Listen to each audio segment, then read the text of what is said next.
Senador Christopher Bongo na mahagi po ng pamasko sa ilang mga pasyente at patient watchers sa Southern Philippines Medical Center sa Davao City. Narito ang report.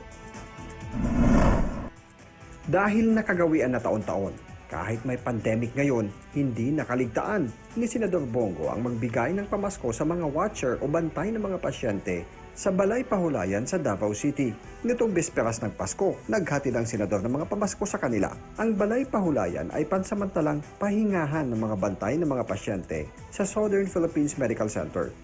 Tuwing Pasko, sa nakalipas na mga taon, naging tradisyon na ang pagbibigay ng tulong sa mga Pinoy na may mga sakit.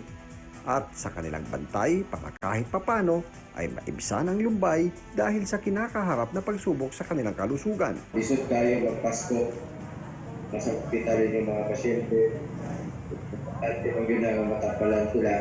So, greet lang ko sa inyo, Merry Christmas and Happy New Year. Alam ko, ipadala ng balde para sa mga nag-standby diyan, dalahan ng pigya.